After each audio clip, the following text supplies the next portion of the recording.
I heard the glass kiss the tile before I saw his smile. Tuesday night in Nashville. The kind of humid hush that shrinks a room, and it was close to midnight when Carter Briggs drifted into my sister's living room and tossed his bag like a warning. "You are nothing, Elise," he said, savoring each word. "You cannot even afford to breathe without me." I stood in the doorway with a paper sack that smelled like oranges and worry.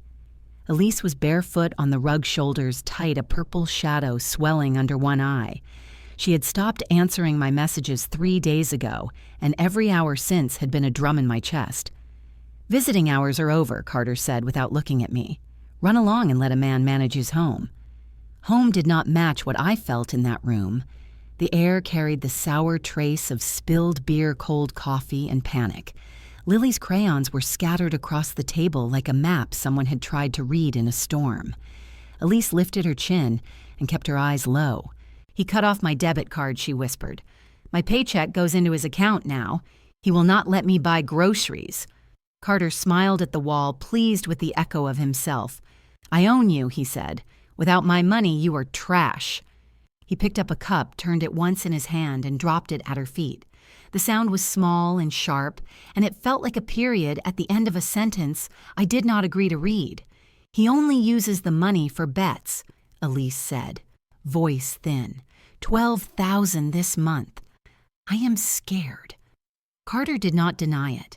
He glanced at the clock and at the front door and then at me, as if measuring how fast I might break. "Try to leave," he said, "and I will ruin you. I will take Lily. You will have nothing." The words hit every place a mother keeps soft. Something behind my ribs lit not loud, not wild, but steady. I saw a tiny red eye winking from the outlet by the bookshelf. The outlet was not an outlet, it was a camera.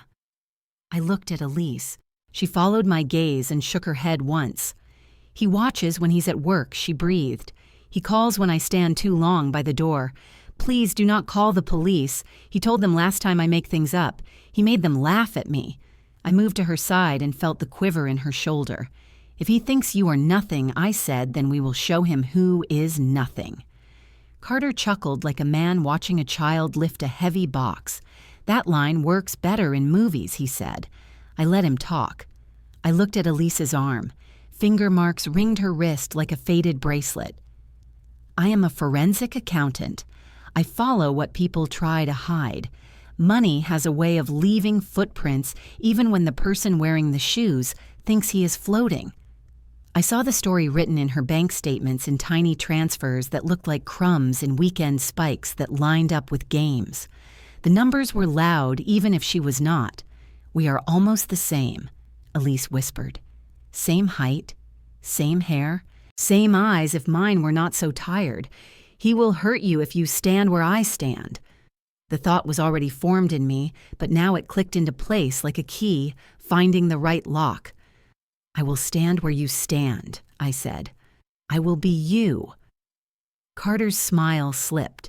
He turned his head a fraction like a dog hearing a note above human range. He took one step forward, slow on purpose. "You are trespassing," he said. "Leave before I invite help." He wanted me to look at the camera. I looked at Elise instead. "He believes control is oxygen," I said softly. "We will teach him how to breathe without it. First the bank, then the rules, then the room he does not get to enter." I saw the question in Elise's face and the fear under it, and something else under the fear that looked like a match waiting for a hand. "He moved the direct deposit," she murmured. "He renamed the account. I think there is cash in the garage." I nodded once. "Give me 3 days," I said. The way she looked at me made time slow down. 3 days, she said almost to herself. "He checks my phone. He checks the door camera." I touched the inside of her wrist where the skin was thinner and the pulse was louder. "I am here now," I said. "We will make this room a witness. We will make his money tell the truth." Carter reached for the threshold as if to frame me inside it, and then stopped. He picked up the fallen cup and set it on the counter, trying to smooth the shape of the night. "She will not leave," he said to nobody in particular. "She has nowhere to go. I pulled milk and bread from the sack and put them on the counter as if the house were ordinary. That was the point. Ordinary will save you, when spectacle cannot. Elise drew a breath that sounded like the first one after a long swim. "I can do 3 days," she said. "Are you sure? I have never been more sure. Anger can shout, but the kind that keeps you steady is quiet." I looked at the outlet and at the hallway where Lily slept, and at the small dent the cup had left in the tile. "I will not make a scene," I said. "I will make a record. He wants a game. I will give him math." Carter opened his mouth to spit another line and found none. The room was not bigger, but I was. If this already made you angry, hit like and tell me where you are watching from. Tomorrow the bank will hear a new voice. Tomorrow the numbers will move and he will feel the floor tilt and call it unfair. Tomorrow I will be Elise and he will learn that nothing is the name of a debt that collects with interest. Tonight he announced what he thinks I am. Tomorrow I will show him what I am not. I grew up thinking Donelson was an ordinary Nashville neighborhood where mailboxes leaned the same way after heavy rain and kids rode scooters between driveways. Elise once believed that too. The house she shared with Carter was a quiet brick home with white trim, the kind that looked friendly from the street and cold once you crossed the threshold. Before her world narrowed to grocery lists and whispered excuses, she used to work part-time as a nurse. She loved double shifts because she said the hospital felt honest. People said what hurt and what did not. There were charts and steps and outcomes. When she married Carter Briggs, everyone said she was lucky. He worked as a pharmaceutical salesman and talked like an educated man raised in a good Christian family. He carried his Bible to Sunday brunch and smiled at the waitress just enough to appear generous. He told Elise she deserved rest, that a good mother stayed home, so her child never felt alone. It sounded like love until it was not. After Lily was born, Elise stopped working. Carter said it was for the family. At first it felt like a choice, then it became a rule. He asked her to put her paychecks into their shared account, and she did, believing shared meant equal. The debit card had both their names printed in raised silver letters. Only one of them could use it. Elise tried to stretch groceries, diapers, and formula, while Carter convinced his friends that he single-handedly built the household. There were mornings when she asked for $20 to buy cough syrup, and he said she should make homemade remedies. His mother, Barbara, repeated it as if it were scripture. "A good woman does not need money. My son provides everything." Every time Barbara said it, Elise shrank a little, and Carter enjoyed how small she became. I watched Elise stop wearing new clothes and start wearing the same 3 sweaters. She pulled the sleeves over her knuckles like a girl waiting in a hallway outside the principal's office. When Lily got sick one winter, Elise stood in line at a corner pharmacy with a coupon in one hand and her card in the other. The card declined twice. The cashier looked at her with the kind of pity that lands like a slap. Barbara was beside her and said loud enough for strangers to hear that some women survive by living off men and still do not know how to cook a proper meal. Elise left the store with no medicine and tears that made her glasses fog. When she told me her voice was flat, like someone narrating a memory that happened to another person, I asked her to check the bank app. She said Carter changed the password and told her not to worry about bills. I felt heat crawl up my neck. I worked with numbers every day, patterns, transfers, routing codes. I asked Elise for the old paper statements because printed records do not lie. She opened a drawer stuffed with unopened envelopes and handed me a stack. We sat at her kitchen table, where a vase of dying tulips leaned against a cereal box. The statements told the story that Elise could not bring herself to say out loud. Hundreds of tiny transfers to betting apps and online games, Zelle payments that looked like $50 here and $100 there. Spread across weeks, it resembled ordinary spending. But when I grouped them by date, the picture sharpened. Every payday, money left her account and never came back. Over $12,000 in 1 month. He was not just careless. He was careful. Careful enough to make sure Elise never saw the totals. She thought she was budgeting too tightly. The truth was that she was being drained. I felt my jaw tense as I turned each page. Then I noticed the withdrawal for a pawn shop. Elise swallowed and said she lost a pair of earrings. Not lost, taken. Her wedding earrings. They had been her grandmother's and all she had left of her side of the family. Carter told her they clashed with her plain clothes and that a real housewife did not need jewelry. He pawned them for quick cash. Elise did not even ask for them back because she knew it would cost her more shame than money. That moment told me everything I needed. This was not a rough patch or a misunderstanding. This was control. This was a financial cage with invisible bars. I asked her when she last saw her friends. She stared at her hands and said she did not have many anymore. I checked her phone and saw long message threads that ended abruptly. I called 2 numbers. Both went straight to voicemail. Later, she admitted Carter had blocked names he did not like and deleted contacts if she did not answer fast enough. I checked her social media. The last post was 2 years ago, and it was a picture of Lily holding a cupcake. The comments were from friends asking where she had gone. She never replied. He wanted her small. He wanted her silent. A silence that behaved. A silence that stayed home-cooked and never questioned the missing money. As I pieced together the statements, I saw more. Recurring charges for boxing matches, casino apps, and late-night deliveries that Elise never tasted. Meanwhile, she clipped coupons to buy diapers. It was theft disguised as protection. The numbers made me angry in a way that did not shout. It felt like metal cooling inside my chest. Elise asked if we could prove it. I told her numbers are truth with a timestamp. They do not disappear. I saw something flicker across her face, a spark under the exhaustion. She said she used to dream about working again. Carter told her mothers who worked were selfish. He said Lily would grow up thinking money mattered more than family. He said women who earn money think they can talk back. Each sentence was a rope tying her to a life she did not choose. When she finished telling me, she said he always made sure Barbara watched when he corrected her. Barbara believed discipline was love. I believed Barbara enjoyed the spectacle. It explained why Elise's phone never rang with a friendly voice, why she always arrived to family events in the passenger seat and left before dessert. She was a bird kept in a golden cage that cost her everything and gave her nothing. I looked at the stack of statements and at Elise's small hands resting on her lap. She thought she was drowning because she could not swim fast enough.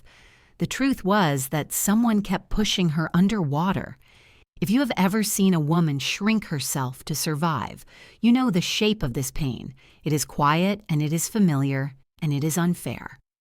Comment "I hear you" if you have ever seen injustice like this. I arrived at the PTA night and the school smelled like pizza and autumn leaves and the kind of neighborly polish that hides grit. It was October 16th, and Inglewood Elementary had a folding table under the gym lights where volunteers stacked cheap paper plates and a mountain of store-bought cookies. Elise held a tray of sugar cookies wrapped in cellophane and moved through parents who chatted about bake sale schedules and science fair projects. She wore the same cardigan she had worn the week before and the week before that, and the shoes were the sensible pair she had when Lily first learned to walk. Carter had driven her to the lot and then pulled away without waiting. He let her walk up the steps alone because control looks smaller when it arrives with a full wallet and a smooth smile. I watched from the far side of the parking lot pretending nothing because his leaving was part of the setup, and she had been rehearsed to look like someone who needed permission to exist. Elise stepped up to the metal table with her tray, and the room leaned in the way rooms do when someone appears to be failing the script. A woman I had never met stood with a glass of white wine and a phone on silent and a look that cataloged people like inventory. That woman was Paige Carter's sister, and her feed was on and live and cheerful. "Oh, poor Elise," she said loud enough for half the parents to hear and for the camera to record. "Can't even afford real snacks for the kids. Maybe ask my brother for an allowance." The laugh that followed was tidal. It washed over the folding table and left a slick of shame on everything Elise held. Conversation shortened into glances, and somebody clucked sympathy in a way that made room for judgment. Elise's face went pale, and she backed out like someone who had been asked to perform a task without a script. I followed her into the small bathroom, and she leaned against the sink and let out a breath that sounded like someone letting go of a rope too long held. I felt the smallness she had been trained to hold the weight of 1,000 small humiliations. She pressed her palm to her throat as if researching a bruise she did not want to name. "My card declined," she whispered. "He changed the password this morning and told me not to bother him about bills." I watched the way her fingers curled as if remembering coins that were no longer there. "He's been taking money for months," he murmured, and the way she said the numbers felt like someone reciting a prayer she was trying not to believe. 12,000 this month. My heart did a tight, slow thing. I thought of the many ways a family can make a woman disappear, and this was one of the quietest. "He does not hit her in front of people," he said with a voice that kept time with the faucet. "He tells stories about her being irresponsible, and when people laugh, they accept his version because it is easier to laugh than to look."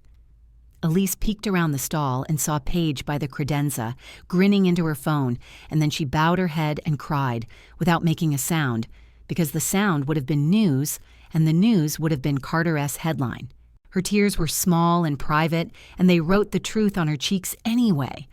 I held a paper towel and said nothing because any explanation would be a lie. We both knew how to survive. It was then she found the list of names she had not seen in months. Friends her mother had called every week when Elise was at the hospital were crossed out from her phone.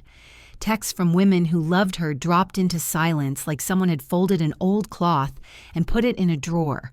He had blocked numbers he did not like and deleted contacts when she did not answer fast enough or when he thought she was spending too much time laughing with another woman. The isolation was deliberate and surgical. That is when I stepped forward and opened my mouth in a voice that I had practiced for numbers and cold rooms. I asked her if I could see her bank statements, and she fumbled to the bottom drawer of the kitchen island where envelopes went to die.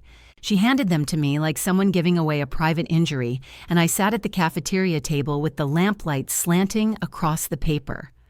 The statements were honest when people are not. They do not tell stories in pretty frames. They list deposits and withdrawals, and the way the rhythm repeated told us what the polite smiles in the lot refused to say.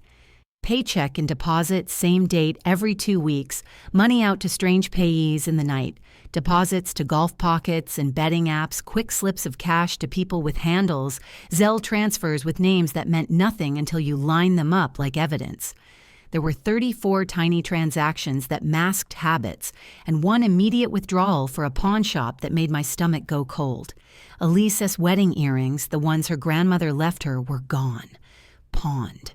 He told her they looked foolish. He told her to get rid of things that made others jealous, and that good wives do not wear heirlooms because heirlooms make guests uncomfortable.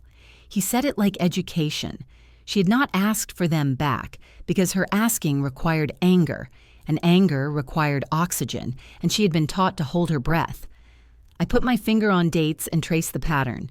His gambling sprees peaked in the weekends when he was supposed to be home, and her account thinned on grocery day. He moved money from the joint account into an account with a name he gave the children as college fund, and then quietly diverted it. He used scripts with the bank when he called using his smooth voice, and the bank accepted the voice. Because banks are built to trust signatures, and signatures can be forged with a story. The first twist came when Elise said he had been buying things for Barbara and Paige with her card. The very things Paige used to post on social media. The expensive handbags, the little boxes with ribbons, the dinners that smelled rich and looked richer. He had been spending her money to stage a life where she was small and he was generous. He used the image of his own generosity to justify stealing from the very person he claimed to protect. When I asked where Elisa's friends were, she said some had moved away, and some had texted and received no reply, and the rest had been culled by a man who thought love could be maintained by telephone and threats. Her isolation looked strategic, not accidental. It was a slow narrowing of roots out, and I could see it mapped in gray ink. She bristled when I said the word controlling, and then smiled the small smile that has learned to live with quiet pain. I remember thinking then that the lot had changed, felt different from the week before, and now I knew why. The judgments of those strangers in the PTA were not malice, so much as a readiness to believe the comfortable version of a story, but the real hurt lived in the stitches she had to hide. I closed the envelope and stood. Elise looked up and touched my hand with a hope that looked almost foolish and said, "Can we prove this?" I said we can because money is a thing that remembers and writes, because it leaves trails even when people think they are walking invisible. I said he thinks you are nothing, and we will prove him wrong with receipts and statements, and with the way the numbers do not lie. I said he thinks you are nothing, and I will take everything he touches and make it speak the truth. Comment, "I hear you," if you have ever seen this kind of injustice, or if you have ever been the woman who smiles and takes the shame and knows the cost of staying. Saturday came with a sky the color of bruised cotton, and the air held that strange quiet before a storm. Elise stood in the kitchen stirring soup from a can, trying to feed Lily before gymnastics, and Carter paced behind her as if counting her breaths. He had been checking his phone all morning, slamming drawers, accusing her of losing receipts for things he bought, accusing her of hiding money she never saw. Elise finally turned and said in a voice that shook, but still tried to be steady, that she wanted to visit me for the weekend. It was a simple request, small enough to be reasonable, but Carter froze like someone had been insulted. "You do not leave until I say so." His voice was tight and close. When she tried to step around him, his hand shot out and grabbed her arm hard enough to twist the skin. She gasped and the spoon clattered into the sink. He shoved her against the counter and called her a parasite.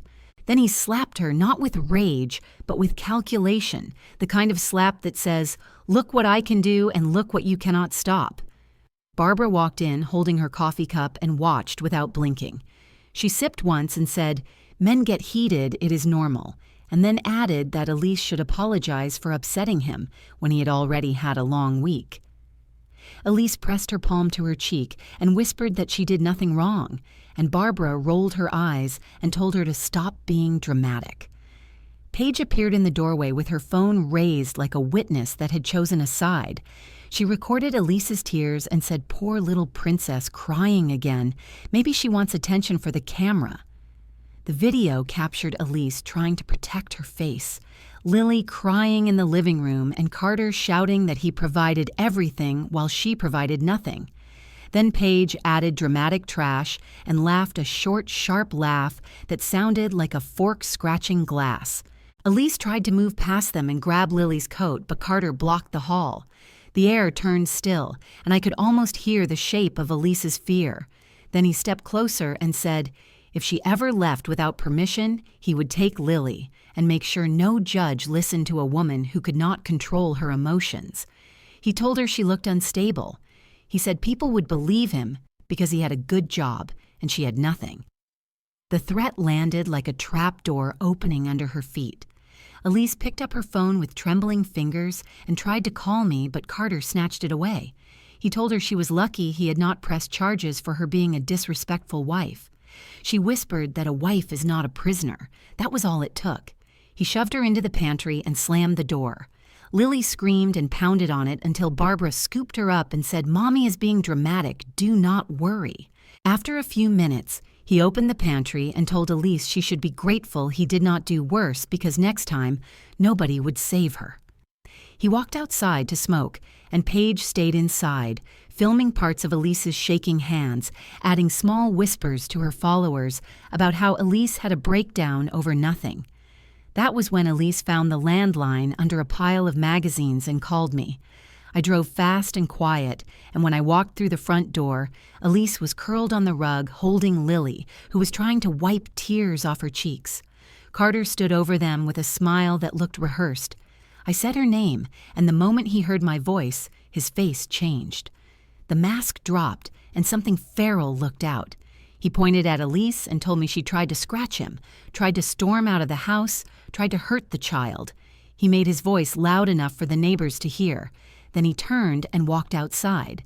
I had seen that walk before in men who think control is a right, not a privilege. He dialed the police. I grabbed Elise's phone from the table because the screen was still unlocked. I checked the banking app and saw more transfers this time to a store that sold expensive gifts. My throat tightened.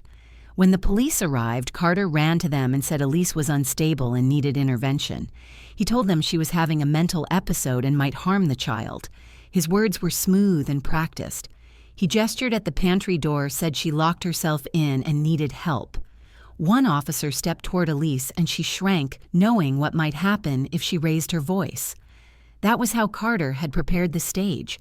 A woman in tears with a red cheek and a scared child looks like the problem to people who do not know what control sounds like. I stepped forward and said I was there the entire time. I explained he locked her inside. I pointed to the camera hidden in the outlet, the same one I saw before. The officers hesitated. One stepped to the side and asked if Carter had any proof of her instability. He took out his phone and tried to show videos, but the clips were short and out of context. That pause was enough. I told them Elise wanted to leave with her child and that there was no law stopping her. One officer handed Carter a card with domestic dispute information and told him to calm down. Carter's eyes flicked to me with a promise that tasted like steel. He could not win with force, so he turned to words. "You are ruining her life." He said she was lucky he did not push charges for her attacking him. Elise clutched Lily tighter, and tears made her voice a whisper. The officers left after warning everyone to keep the peace. Carter waited until the door shut behind them, and then he leaned close to Elise's face and said, "I will hide money you will never find, and when the judge asks why you are broke, they will believe me." His smile was quiet and vicious. He was not angry. He was confident. He thought he had won because he believed he owned the truth. Elise flinched at every syllable. I watched him walk upstairs and heard him slam the bedroom door, and the house seemed to breathe again. Lily clung to Elise's blouse and begged not to stay there. Elise tried to soothe her with a voice that shook. I took Lily's hand and she held on like she was falling.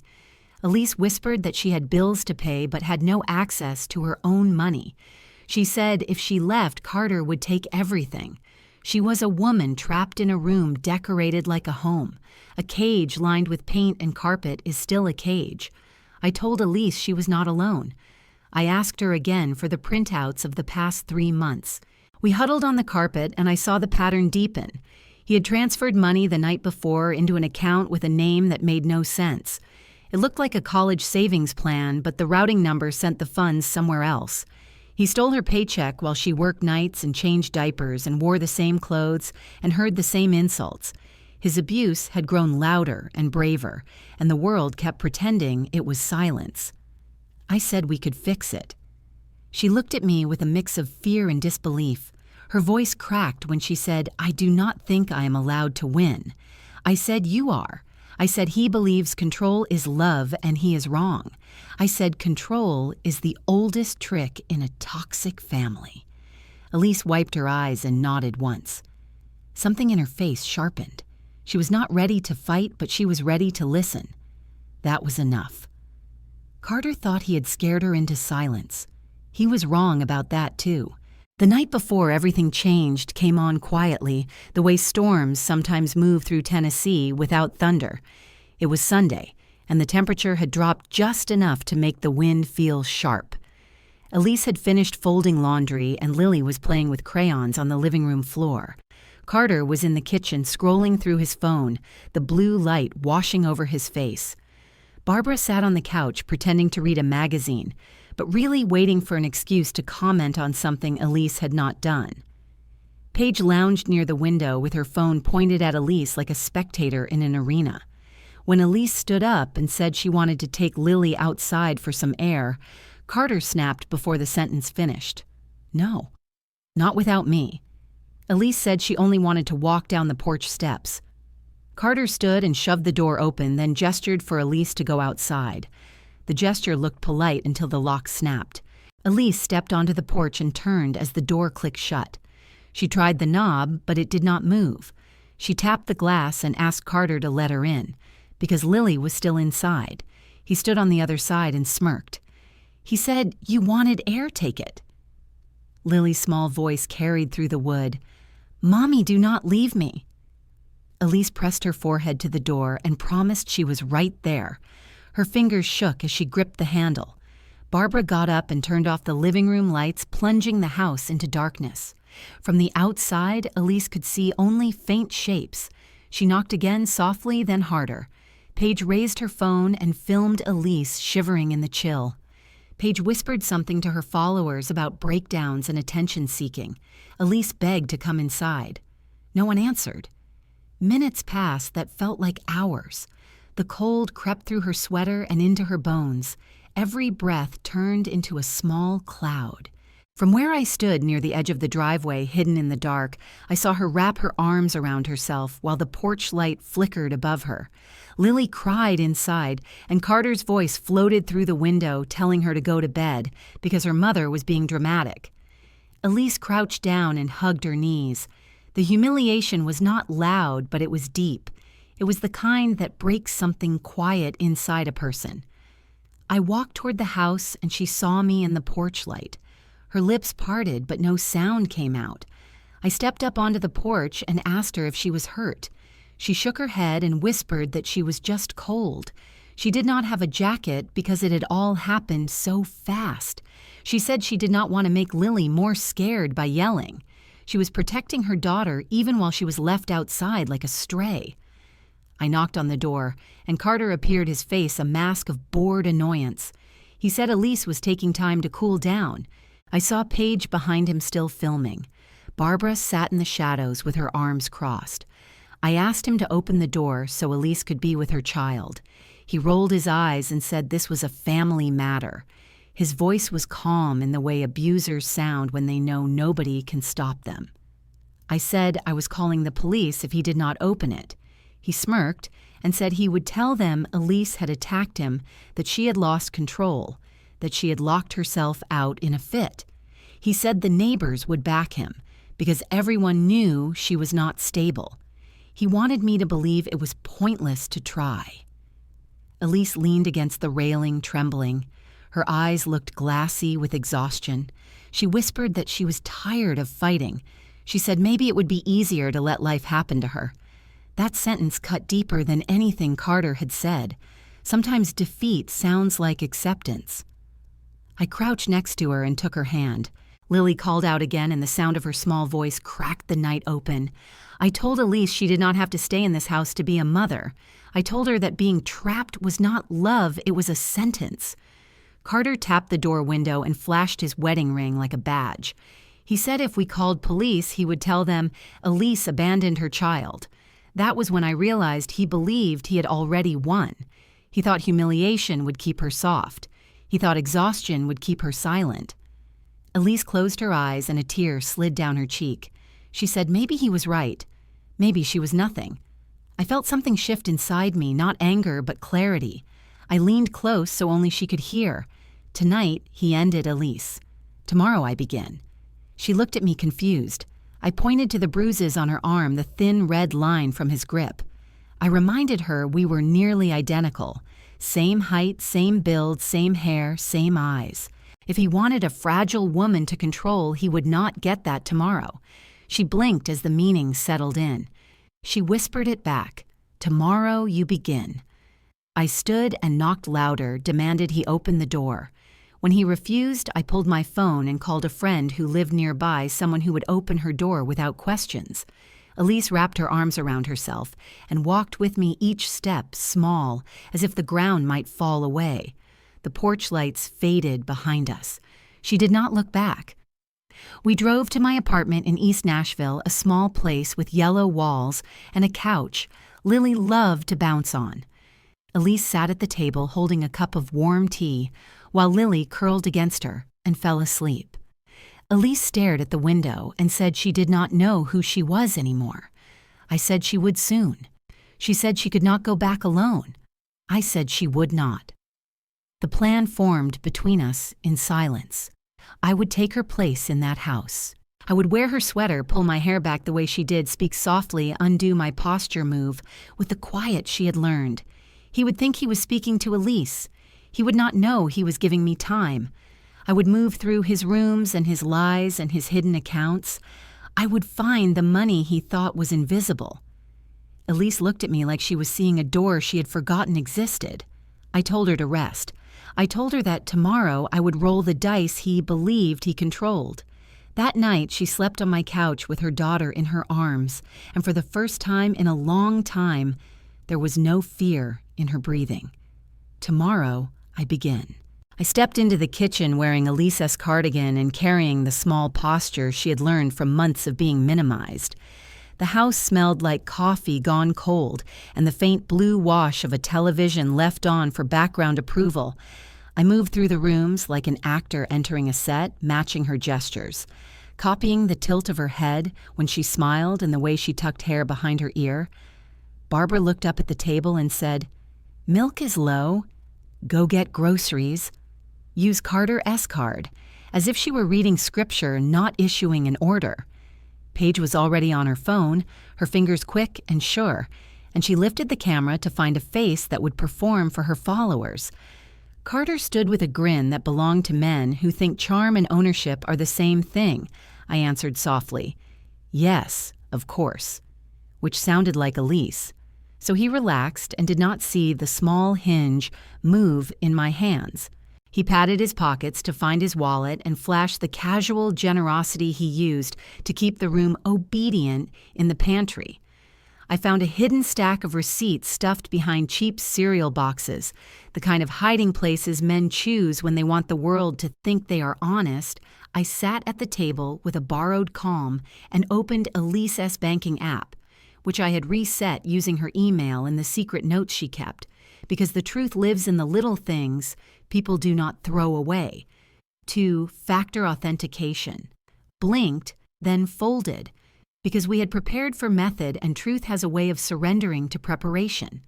The transactions read like a bruise map late-night charges to places that served liquor and dinners. Elise never tasted subscriptions for luxury deliveries and Zelle payments to names that meant nothing until you matched them to Weekend's $12,000 that month. If you spread the pattern, you could see the architecture of theft disguised as generosity. He called some transfers family gifts and others college funds, while quietly diverting funds into accounts with labels meant to comfort a spouse. His stash lived in small wallets across services, so nothing would look dramatic until everything was gone. I made a quiet decision and placed a temporary block on merchant categories that fed gamblers and bars, because sometimes the administrative levers banks offer are a kind of dam. Merchant category codes are not dramatic, but they stop certain purchases from clearing and they make the first public failures 10 minutes later.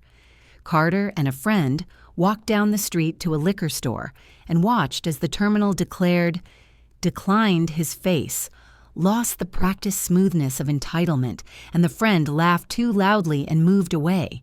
He phoned back in a short fury, but I answered with Elise's soft cadence and told him it is not your card.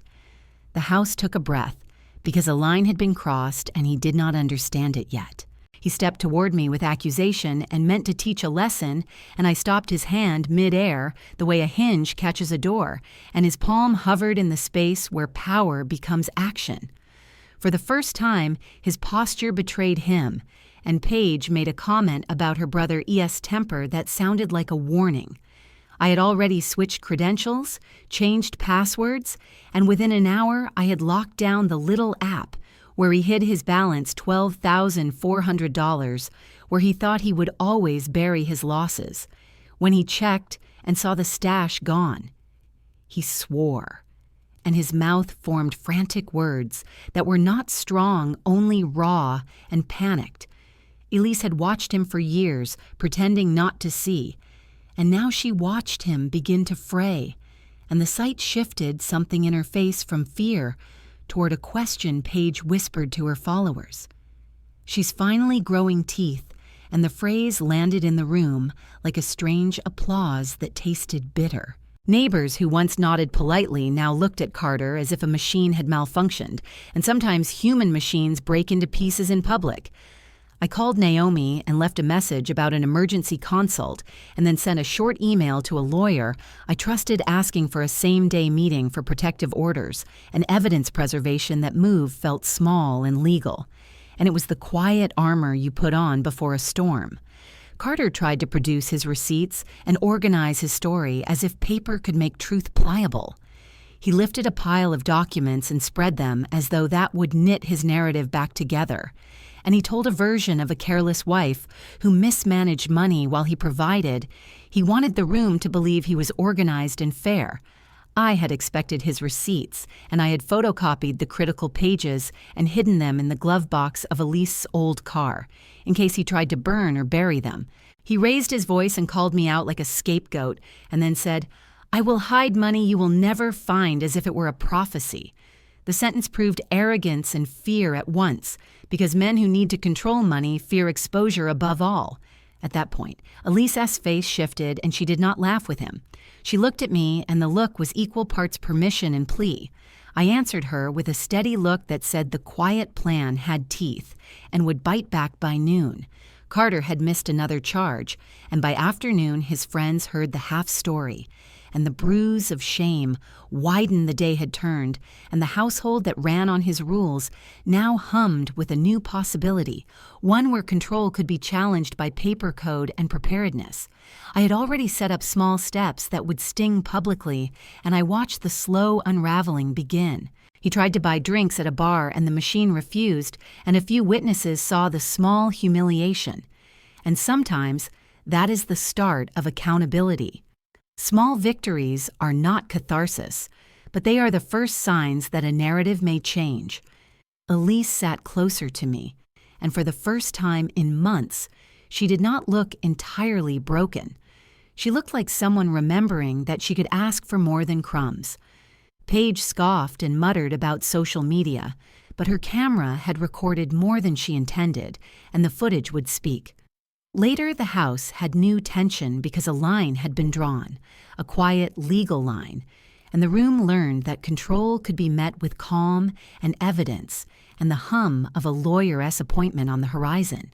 If you want to see him pay for what he did to a woman trying to protect her child press-like, and keep watching. I left the house that afternoon with Elise's old canvas bag over my shoulder and a folder of printed screenshots because paper still frightens bullies more than voices do. The October air in Nashville felt cool and sharp, and I walked with the calm of someone who has already chosen a side and will not move. The first stop was Naomi Price, the family attorney who never raised her voice but always won. She was 42 with silver-threaded hair and the kind of eyes that saw through excuses. I handed her the printed photos of bruises on Elise's arms and the audio clips of her breathing unevenly. While Carter shouted in the background, Naomi scrolled through the emails showing how Elise's paycheck had been rerouted into Carter's account without her consent. The lawyer tapped her pen and said, "The court will hear this, and we will file for an ex parte protective order within 48 hours, because the law may be slow, but it still recognizes fear when it is documented." She asked if Elise was safe, and I said she was at my apartment in East Nashville, where Carter could not reach her. Naomi pulled up a calendar and blocked time for an emergency hearing the next morning, and told me that judges pay attention when money and children are part of the harm, because the system sees financial abuse as invisible bruises. She asked if we had proof of his gambling, and I opened the banking app and slid across the list of microtransactions, dozens of withdrawals disguised as harmless payments. She nodded and added it to the motion file.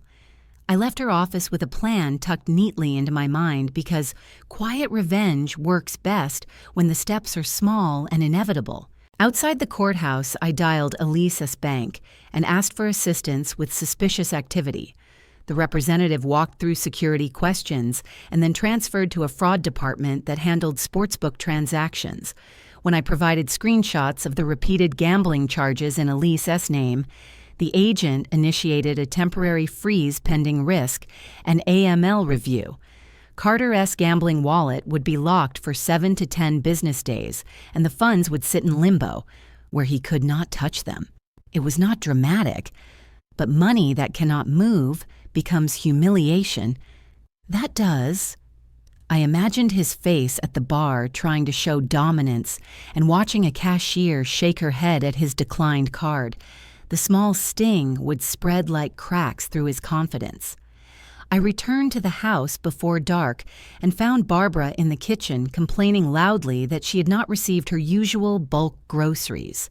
She waved her phone and said, "Elise, what did you do? Our weekly Costco shipment is missing and the household add-on is not working." I pretended confusion and said maybe the store is delayed. Barbara ranted about respect and how Elise should be grateful for a roof over her head. I quietly canceled the subscription renewal that Elise's account paid for every month, and it felt like flipping a single switch in a dark room. Paige opened the pantry and found empty shelves where snacks used to be and muttered that Elise better fix whatever she broke. Carter came home later smelling like stale beer and anger. He slammed his keys on the counter and said, "You do not touch financial accounts in this house. I control the money here." And his voice shook because something was slipping beyond his reach. He demanded I unlock his gambling wallet, and I answered with Elise's soft tone that it was not my responsibility. He took a step toward me, expecting the old fear, and found only calm distance. I told him I needed to take Lily to buy school supplies, and he tried to pull rank, saying he had not approved any purchases. I walked past him without permission, because sometimes the smallest disobedience is the loudest in the car. I took photos of the empty cupboards and the spoiled milk and emailed them to Naomi for evidence that Carter withheld essentials from his own child when I came back. Carter was pacing in the living room and dialing people who no longer picked up quickly, because reputation travels faster than truth. He said, "You think you are smart. You think you can punish me with bank codes and passwords, but I will always win." His voice cracked at the end, and Elise would have backed down. But I did not. I said, "A judge will decide who wins," and left him staring, with a realization that legal consequences were coming the next morning.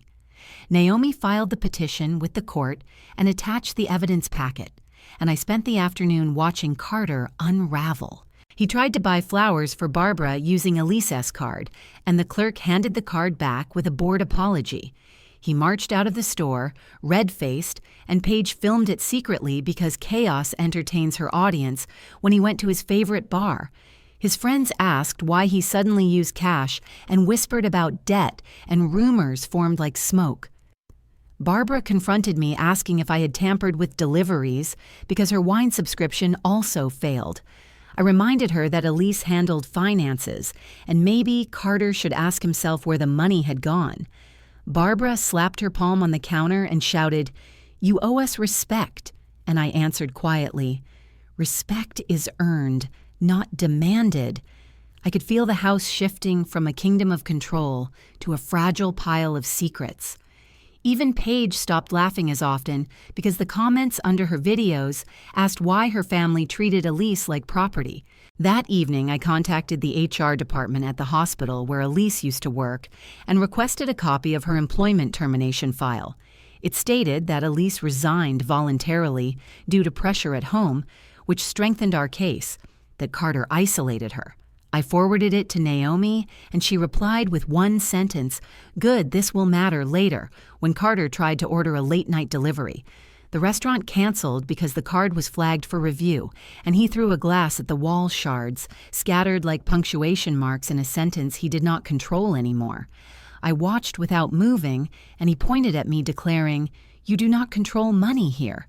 And I said softly, "Not yet, but the court will." His rage was predictable and loud, while everything I did was quiet and permanent. I never insulted him. I just let paperwork speak, and every hour tightened a legal knot he could not loosen. Elise called from my apartment and whispered that she finally slept without fear, and her daughter Lily colored pictures on the living room floor. For the first time, their life did not revolve around waiting for his mood. I told her that this was only the beginning, and tomorrow would be louder because the protective order would be served. Revenge was already in motion, and every small consequence was building towards something he would never forget. On the afternoon of October 20 at 4:45, I sat beside Naomi Price in the 7th Circuit courtroom of Davidson County, and the room smelled faintly of old paper and cold coffee. which always reminded me that justice is a quiet machine. Naomi placed the evidence on the table with a steady hand, printed photographs of bruises on Elise's neck and arms, screenshots of bank transfers that drained her paycheck into Carter's pocket, and email where he told her that if she made trouble, he would ruin her, and a short audio clip where his voice slurred with anger as he promised to take Lily and make Elise disappear from her daughter's life. The judge was a middle-aged woman whose expression did not change easily, but I watched her jaw tighten when she heard the trembling in Elise's recorded breath. Naomi spoke with calm precision.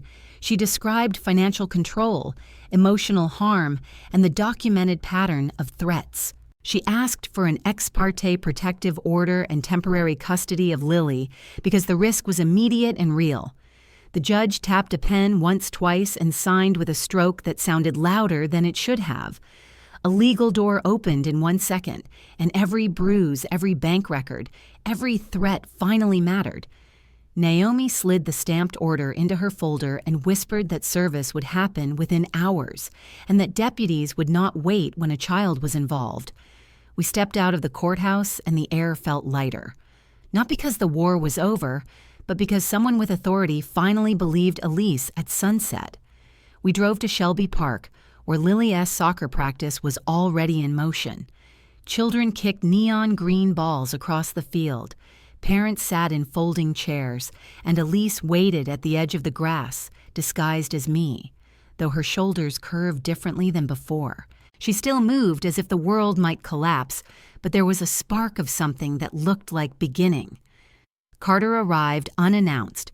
His truck rattled over the gravel, and he stepped out with the swagger of a man who believed paperwork did not apply to him. He scanned the field until he saw Lily and then walked straight toward her with the confidence of a father who wanted to claim a possession, not a child. Barbara followed behind him, loudly complaining that Elise was dramatic and that families should handle things privately.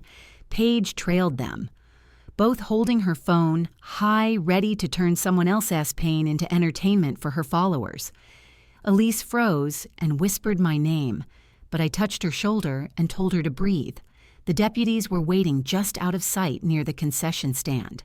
Carter reached Lily and grabbed her arm and said, "Come to Daddy, we are going home," and the field went silent except for the echo of children who did not know what to do with adults behaving badly. I stepped forward and said quietly, "Let her go." And Carter turned with a smirk already forming, because he thought fear was still the language we spoke. Barbara lifted her voice so everyone could hear. "This is a misunderstanding. She is kidnapping my granddaughter," and the parents in nearby chairs shifted uncomfortably because witnessing conflict in public peels away illusions. Paige lifted her phone higher and live-stream narrating with a cruel excitement. Poor Elise could not keep her family together. Carter pulled again, and Lily cried for her mother.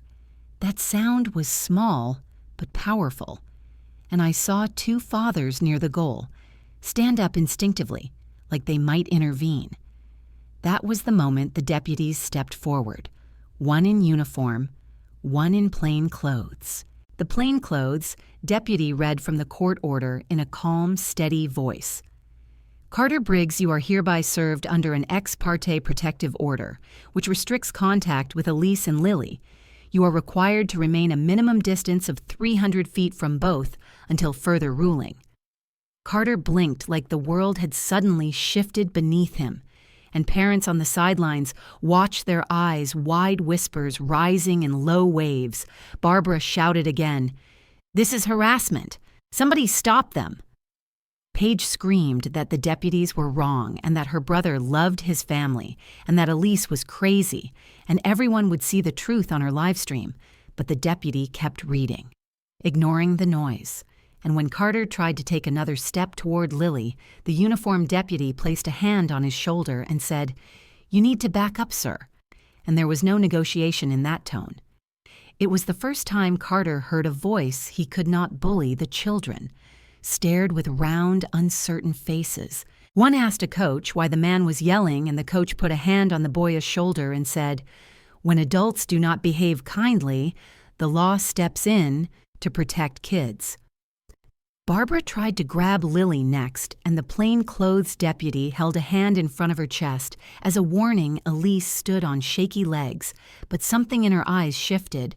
She was watching a man who once owned every part of her life, forced to obey a strangeress instructions. Paige kept recording because humiliation tasted like content to her, but the parents no longer pretended not to see what had been happening behind closed doors. Some folded their arms, others shook their heads. One mother whispered, "I always wondered why that woman flinched when he walked near her." Carter's voice cracked as he argued that Elise was unstable. He told the deputy that Elise had mental problems and that he was protecting his daughter. Naomi stepped forward and spoke firmly. She introduced herself, presented the folder of evidence, and explained that Elise left after documented threats and financial abuse. The deputy listened and nodded. He turned back to Carter and repeated the distance requirement. Carter's face, drained of color, anger left his posture, and what remained looked like fear wrapped in denial. He backed away step by slow step until he stood near his truck. The deputy warned that any violation of the order would result in arrest. Barbara clutched her purse like someone had robbed her dignity, and Paige turned her camera away for a moment because even she saw there was no story left to spin. Elise knelt, and Lily ran into her arms. Other mothers watched, and one quietly clapped, and a few others followed, because kindness spreads too. Carter left the park with the heavy steps of a man who understood that some losses cannot be undone. When his truck pulled away, the air felt different. Lighter. Every parent on that field had seen a truth that could not be erased. Public exposure is the opposite of silence, and the crowd carried the story home. That night, Naomi sent a confirmation email the judge had approved temporary custody of Lily for Elise and scheduled a full hearing within 2 weeks. I showed the message to Elise, and she cried without hiding her face. For years, she'd been invisible, but now a court had written her safety into law. The hum of fear that used to live in her chest lifted, and I told her this was only the first chapter of his unraveling, and that tomorrow would ask him to answer questions he could no longer outrun. On the morning of October 26, the sky over East Nashville was clear and sharp, the kind of fall blue that makes every color brighter, and Shelby Avenue Church had been decorated with pastel balloons and a small banner that said, "Happy Birthday, Lily," in shaky handwriting from her classmates. The fellowship hall was full of folding tables covered in cupcakes and paper crowns.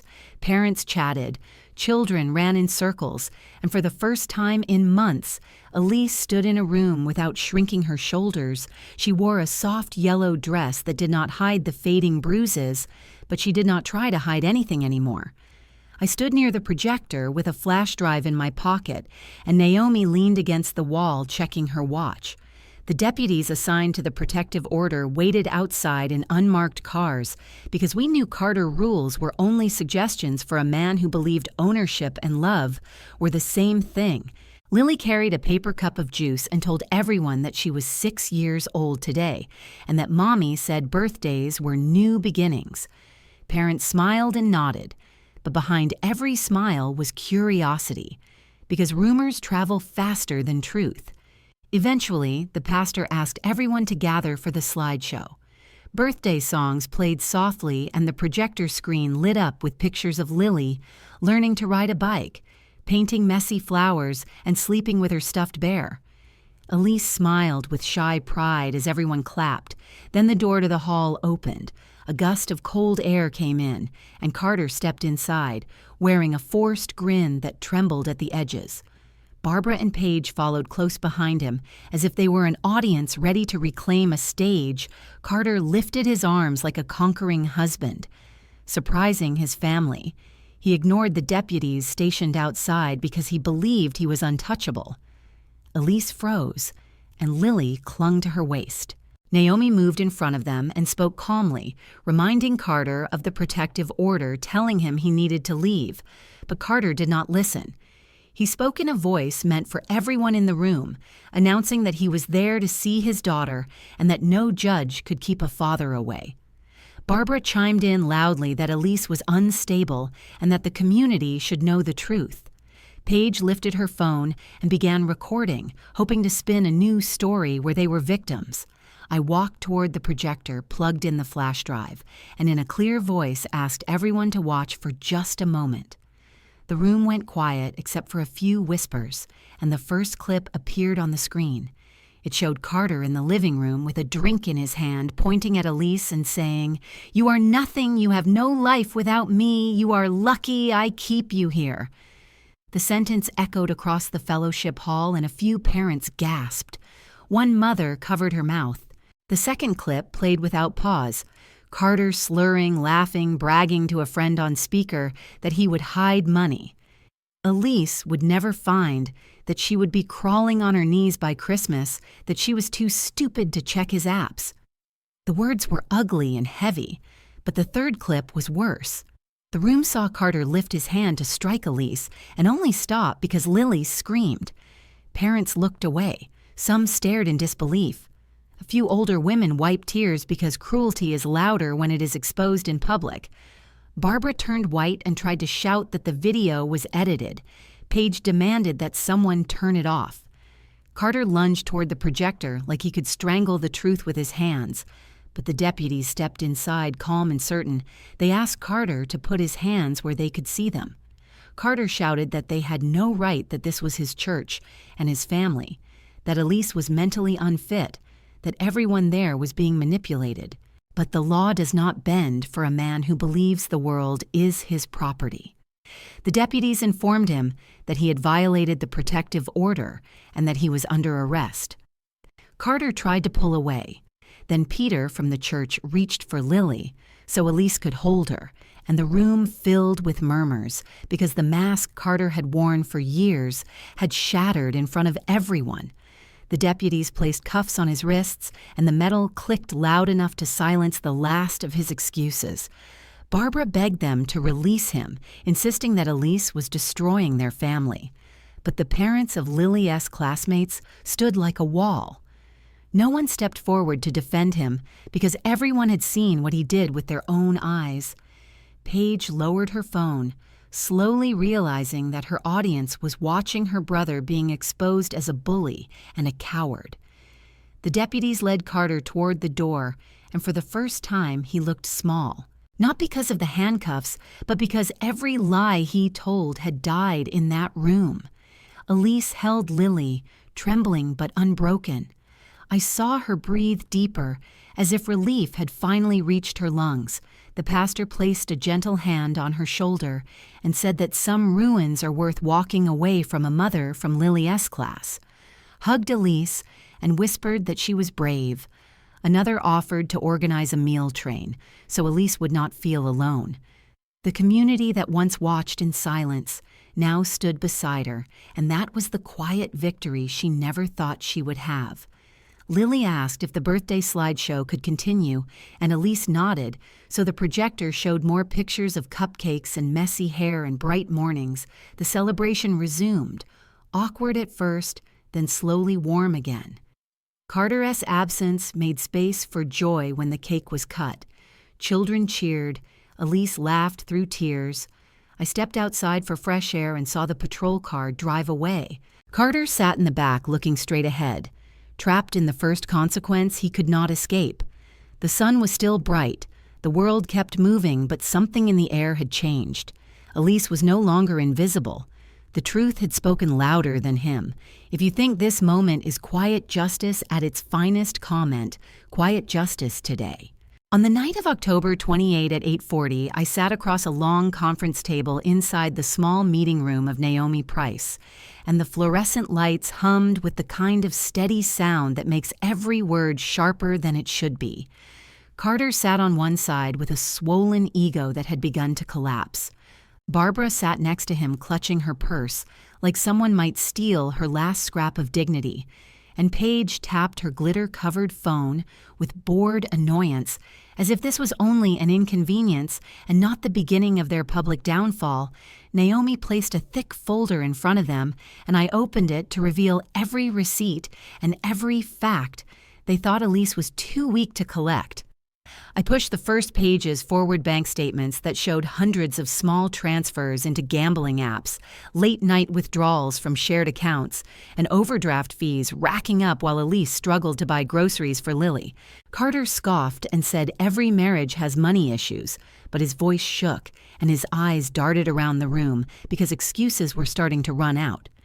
Naomi pressed play on her tablet, and the familiar clip echoed Carter, spitting the words, "You are nothing at Elise," the same line that once silenced her, now making everyone in that room flinch. Barbara hissed that the video was taken out of context, but context does not change truth, and she knew it.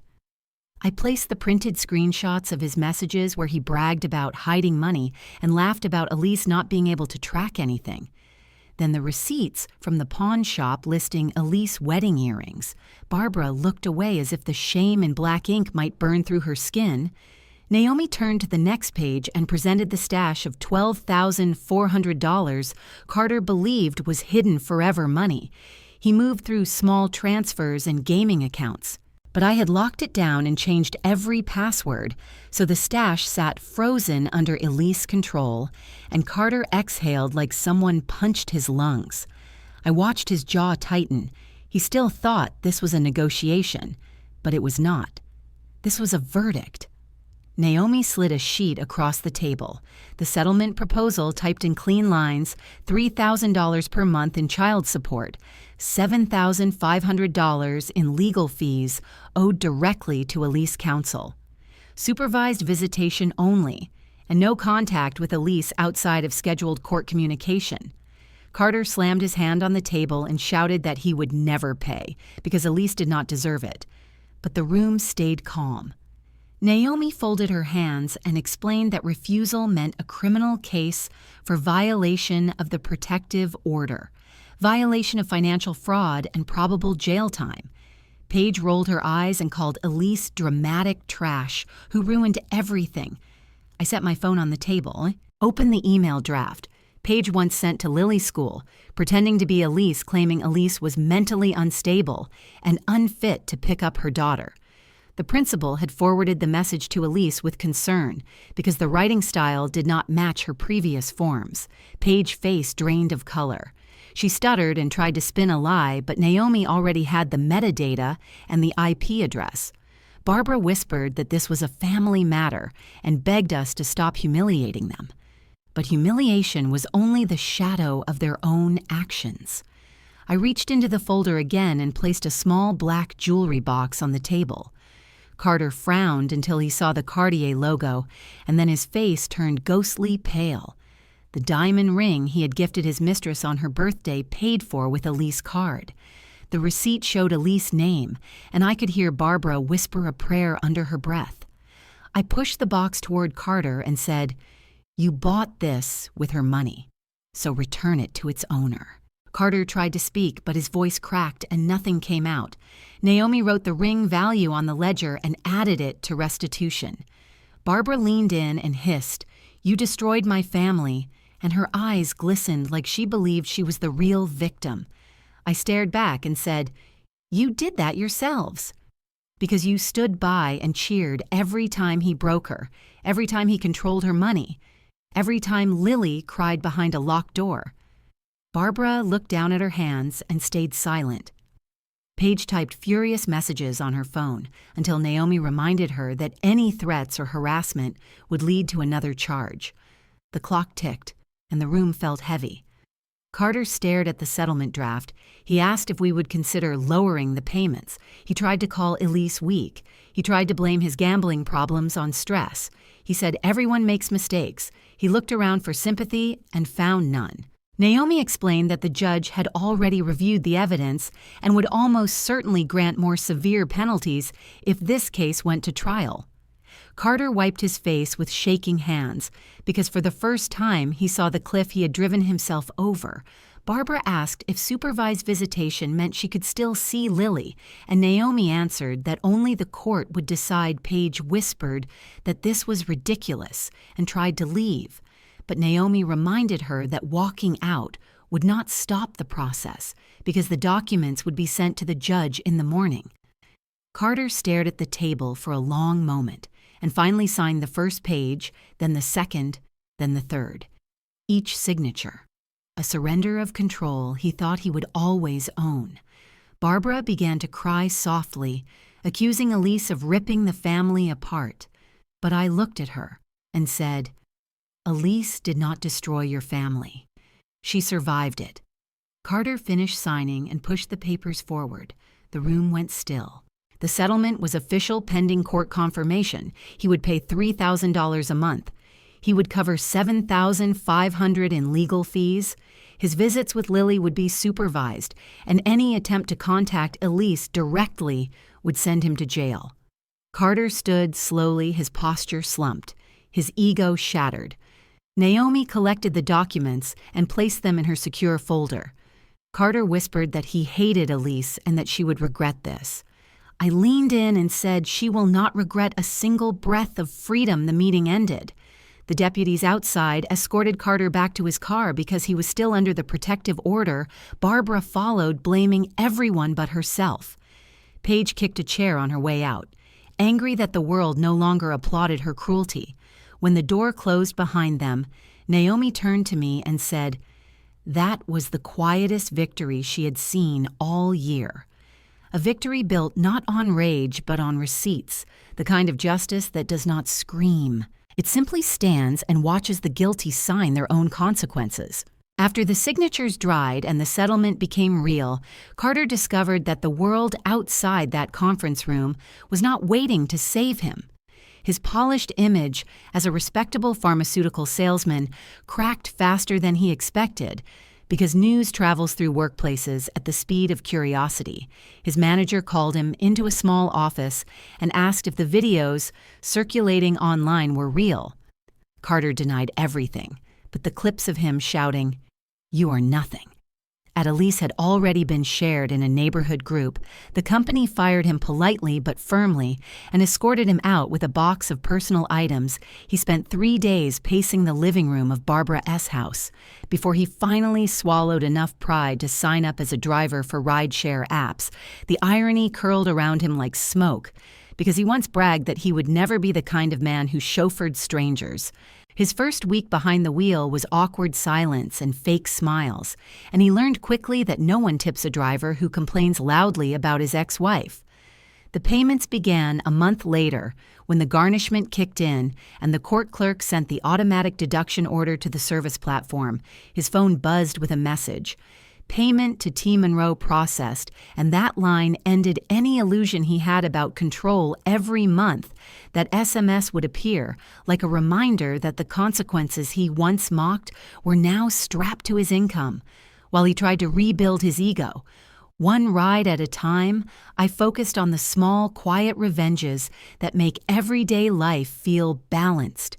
Elise had once paid for every subscription with her own card, and Carter had enjoyed all of them without thanks.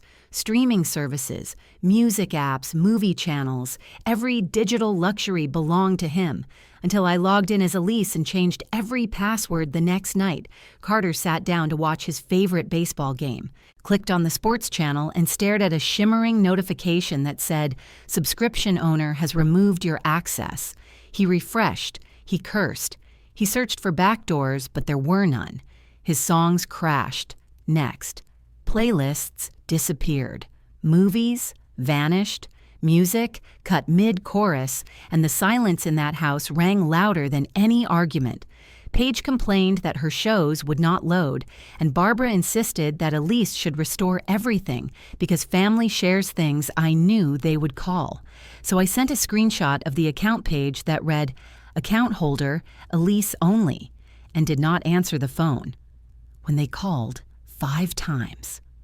Late one night, Carter tried karaoke with friends, bragging as always that he used to run the house. They opened the same app he always used, and it asked for the login.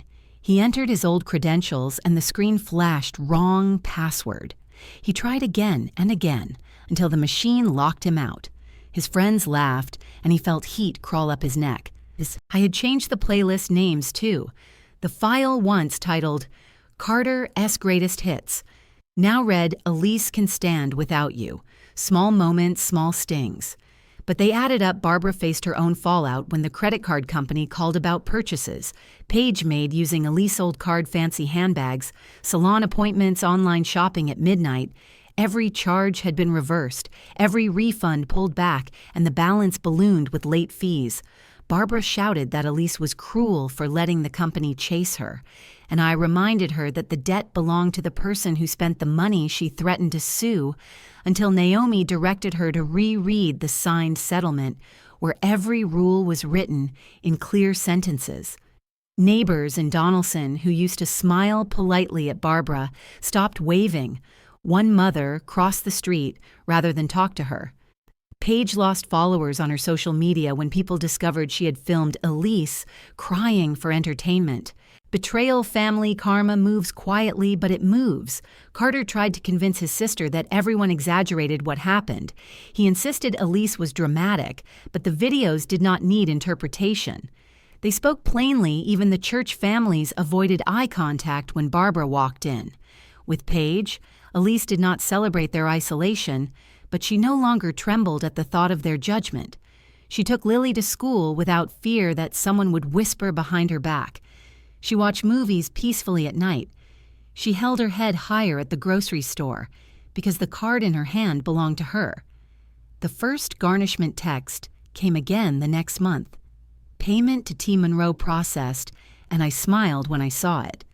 Not because of the money, but because the system finally protected someone who spent years without protection. Carter tried appealing for lower payments, but the court demanded evidence of hardship, and the judge saw through his excuses.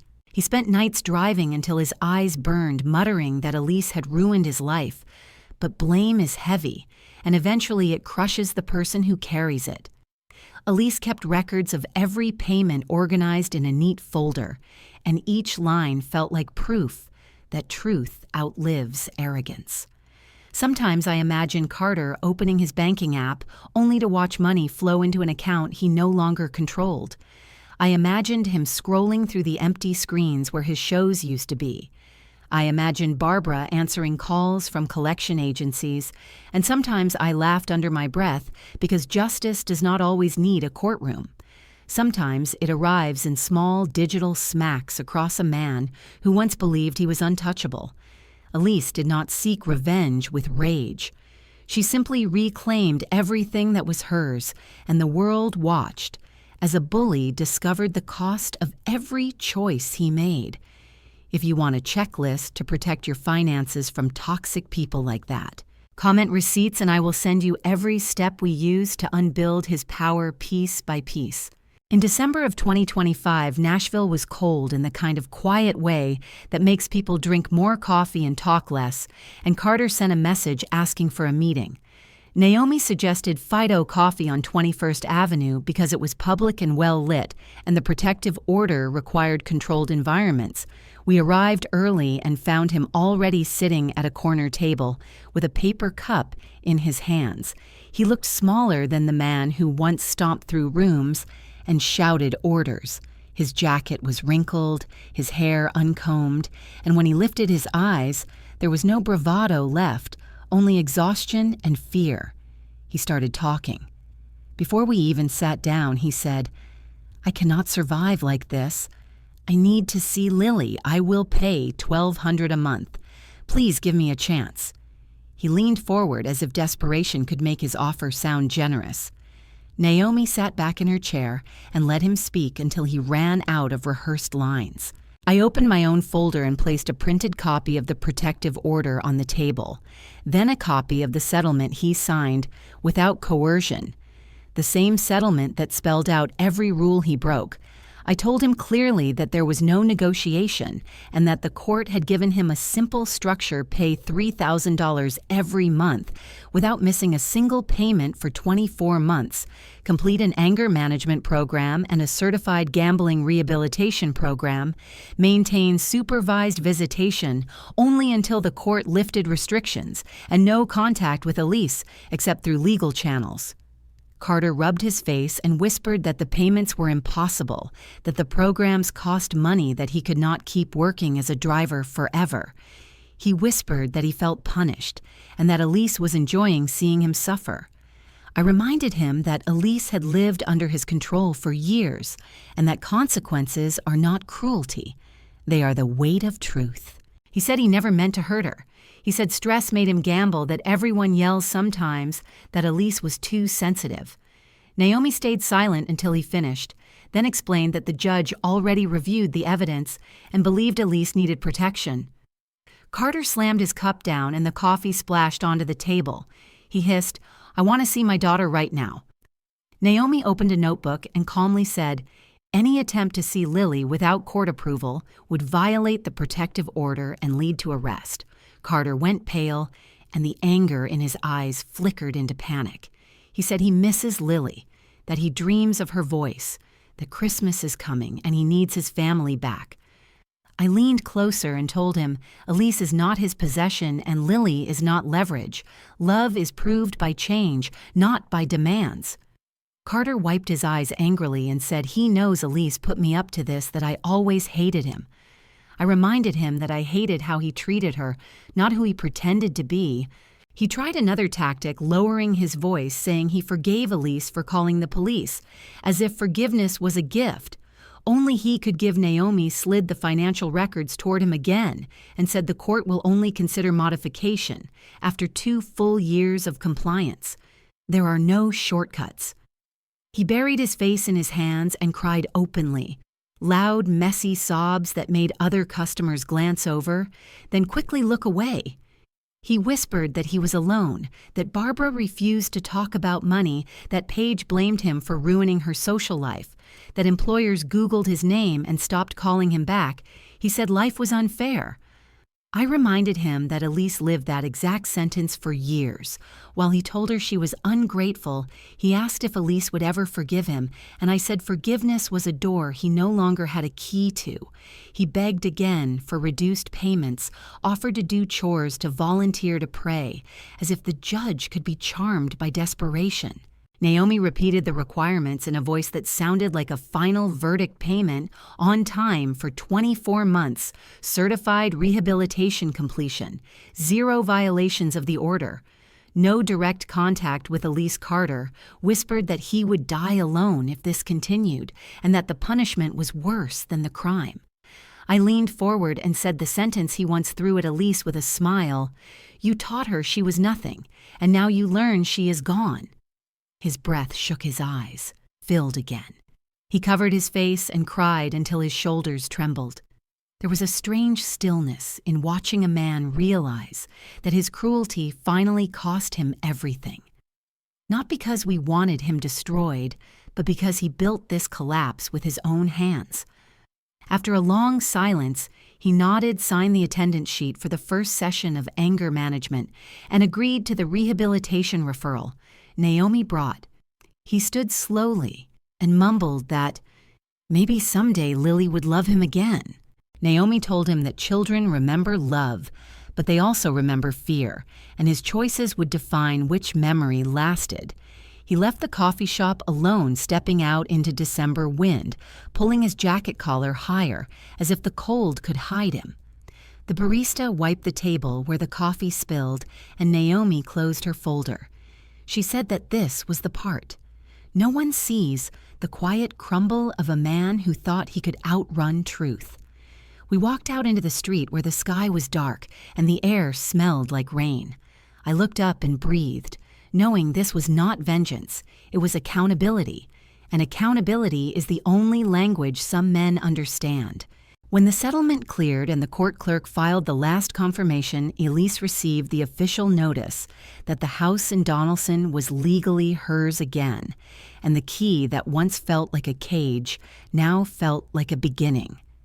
We walked through the front door together one quiet afternoon in December, and the air inside still carried the faint smell of old cologne and anger.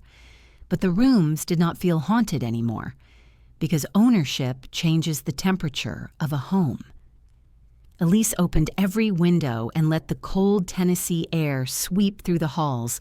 She gathered the broken picture frames and the torn bills and all the reminders of fear and placed them in a black trash bag without shaking hands.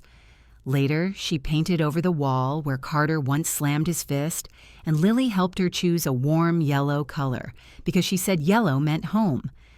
Elise turned the smallest bedroom into a space she called the sunflower room, where Lily could draw and sleep and read. They hung string lights across the wall and taped Lily's crayon drawings of flowers and rainbows and a stick figure family where the father had no face. Elise bought a small bookshelf and filled it with bedtime stories. Lily placed her stuffed bear in the corner and whispered that the room looked safe. Elise cried softly, not from pain, but from relief, because she finally had her home back without fear, standing in the doorway. When the first child support payment arrived, I was sitting at the breakfast table, and Elise's phone buzzed with the message, plus $3,000 from garnishment. She stared at the screen for a long moment and then laughed with disbelief.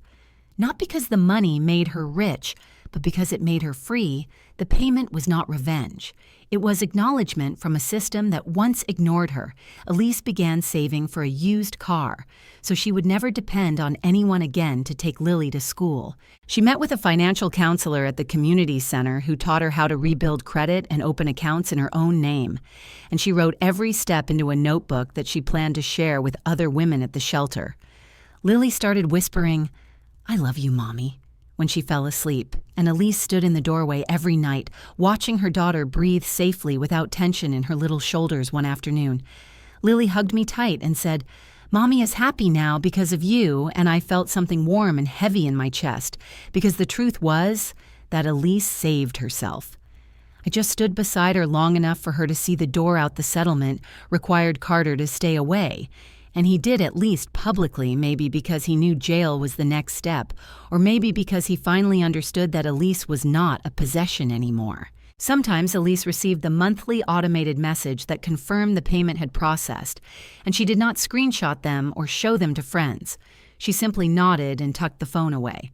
Because dignity over money matters more than bragging on Christmas Eve. We baked cookies in the sunflower room, and Lily decorated them with clumsy stars of icing. Elise poured hot chocolate, and the house smelled like cinnamon. Instead of fear, I watched them dance to holiday music, and the lights reflected off the windows. There was no shouting, no slamming doors, no insults disguised as jokes, just peace the kind women in toxic families forget. They deserve. Sometimes Elise still woke with bad dreams, memories of locked doors and silent dinners. But she began therapy and learned how to breathe through the panic and replace old stories with new ones. She never wished evil on Carter. She only wished that he would learn how to live without hurting someone else. Punishment was not her goal. Freedom was, and in that freedom, she found her own voice months later. Elise applied for a part-time nursing program, again with the help of a counselor, who waived some fees for survivors. And when she received the acceptance letter, she held it to her chest and whispered, "This is mine." Lily drew a picture of her mother in a white coat with a stethoscope and said she wanted to be brave like Mommy. I visited often, and each time the house felt brighter. Neighbors who once averted their eyes now waved and brought over casseroles. Women whispered, "Thank you for showing us that leaving is possible." Elise smiled shyly and told them that she was still learning how to hold her own power, but she shared every document and every checklist. She kept screenshots of accounts, copies of bank statements, instructions on protective orders, proof that quiet justice works when truth outlives manipulation. One evening, I sat on the porch, wrapped in a blanket, and thought about the path we walked. There had been no screaming fight in the street, no dramatic showdown with violence, no chaos, just truth. Paperwork consequences, and a woman rebuilding her life piece by piece. That is the kind of revenge that lasts a life. Restored, a child safe, a door open. Every woman who hears Elise's story might see her own reflection and know she is not alone. And every man who listens might think twice before believing he can own someone else. Oxygen. I looked at my phone and saw the most recent payment processed another plus $3,000. I smiled. Not because of the number, but because accountability has rhythm. Elise sat beside me and asked if I thought Carter would ever change. I said people change when pain teaches them what kindness could not, and she nodded. Then Lily crawled into her lap and asked to read a bedtime story. Elise lifted her daughter and walked inside. The sunflower room glowed with warm yellow light, and the sound of safety filled the house. I sat there for a moment and breathed deeply, because justice does not need to shout. It just needs to stand firm. If you have ever seen a toxic family, a family betrayal, or a money revenge story like this, comment and tell me what part hit your heart like. And subscribe so no one has to sit in silence again. Truth and closure belong to you.